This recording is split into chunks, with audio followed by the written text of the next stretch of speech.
Hello बच्चों, आज की वीडियो में हम पढ़ेंगे खाना बदोश चैप्टर के क्वेश्चन आंसर्स। तो चलिए वीडियो शुरू करते हैं। खाना बदोश के लेखक कौन है? इस पाठ के लेखक हैं ओम प्रकाश वाल्मीकि जी। वाल्मीकि जी ने अपनी रचनाओं में किसे आधार बनाया था?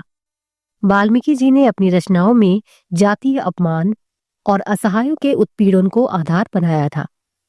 लेखक अपनी रचनाओं के माध्यम से क्या समझाने का प्रयास करते थे?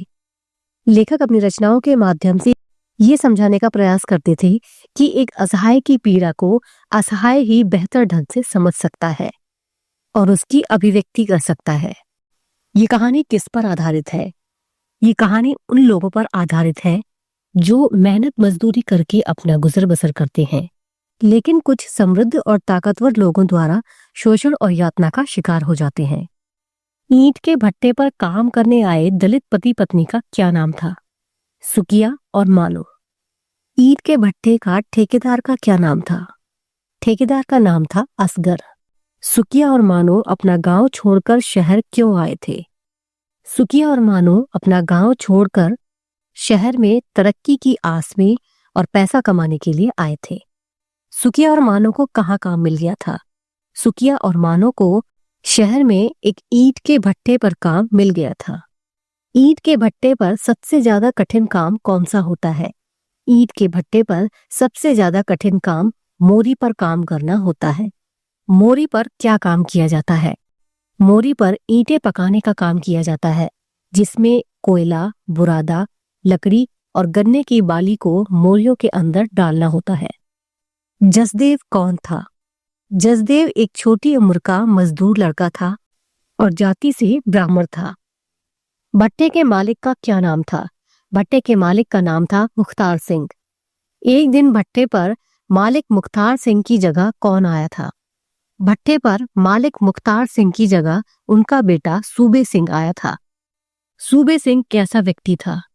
सूबे सिंह घमंडी और स्त्रियों की इज्जत न करने वाला व्यक्ति था। सूबे सिंह ने किसे अपने जाल में फंसा लिया था? सूबे सिंह ने भट्टे पर काम करने वाली किसनी को अपने जाल में फंसा लिया था। किसनी के पति का क्या नाम था? किसनी के पति का नाम महेश था, जो सूबे सिंह के भट्टे पर ही काम किया करता था। किसनी के हालात कैसे बदल गए थे? सूबे सिंह ने पैसों का लालच देकर किसनी को अपने जाल में फंसा लिया था, जिसके बदले वो उसके साथ अपनी मनमानी किया करता था। किसनी के पास ट्रांजिस्टर और अच्छे अच्छे कपड़े भी आ गए थे। मानो भट्टे की जिंदगी से तालमेल क्यों नहीं बैठा पाई थी। भट्टे का पूरा दिन गहमा गहमी वाला होता था, यानी हर तरफ मजदूर दिखाई देते थे और काम चलता रहता था। लेकिन रात होते ही भट्टा अंधेरे की गोद में समा जाता था और चारों ओर सन्नाटा छा जाता था, जिसे देखकर मानो को बहुत घबराहट महसूस होती थी। इसीलिए वह भट्टे की जिंदगी से तालमेल नहीं बैठा पा रही थी। जसदेव को अपने ऑफिस में देखकर सूबे सिंह क्यों गुस्सा हो गया था और उसने जसदेव को क्यों मारा? सूबे सिंह की मानो पर गलत नीयत थी, इसीलिए उसने मानो को अपने दफ्तर में बुलाया था, जिसके लिए उसने असगर ठेकेदार को भेजा था। सुकिया और जसदेव स्थिति को समझ गए थे, इसीलिए मानो की जगह जसदेव सूबे सिंह के पास चला गया, जिसे देखकर सूबे सिंह भड़क गया और उसने मानो का सारा गुस्सा जसदेव पर निकाल दिया। किस घटना से भट्टे के सभी मजदूर सहम गए थे? सूबे सिंह द्वारा जसदेव की पिटाई होने के बाद भट्टे के सभी मजदूर डर के मारे सहम गए थे। जसदेव ने मानो के हाथ की रोटी क्यों नहीं खाई? जसदेव ब्राह्मण था और मानो शूद्र यानी नीची जाति की थी, इसीलिए उसने मानो के हाथ की रोटी नहीं खाई थी। जसदेव ने असगर ठेकेदार और सूबे सिंह के साथ मिलकर मानो और सुकिया को परेशान करना क्यों शुरू कर दिया था? सूबे सिंह से मार खाने के बाद असगर ठेकेदार ने जसदेव को उनके मामले में न पड़ने की सलाह दी और जसदेव ने इस बात को मान लिया था। उसने सूबे सिंह के साथ मिलकर सुकिया और मानो को तंग करना शुरू कर दिया था, जिसका कारण यह भी था कि एक तो वो ब्राह्मण जाति से था और सूबे सिंह के साथ मिलकर उसे फायदा ही हो रहा था। जैसे सुकिया से सांचा छीनकर जसदेव को दे दिया गया था और सुकिया को मोरी के काम पर लगा दिया गया था। वह मानो पर भी हुक्म चलाने लगा था, उसकी पाथी हुई ईंटों को तोड़ दिया करता था। मानो भट्टे पर लाल ईंटों को देखकर क्या सपना देखा करती थी? मानो भट्टे पर लाल ईंटों को देखकर अपना पक्का घर बनाने का सपना देखा करती थी। पक्का घर बनाने के लिए ईंटों के अलावा क्या क्या सामान लगता है? ईंटों के अलावा लोहा, सीमेंट, लकड़ी, रेत और भी सामान लगता है।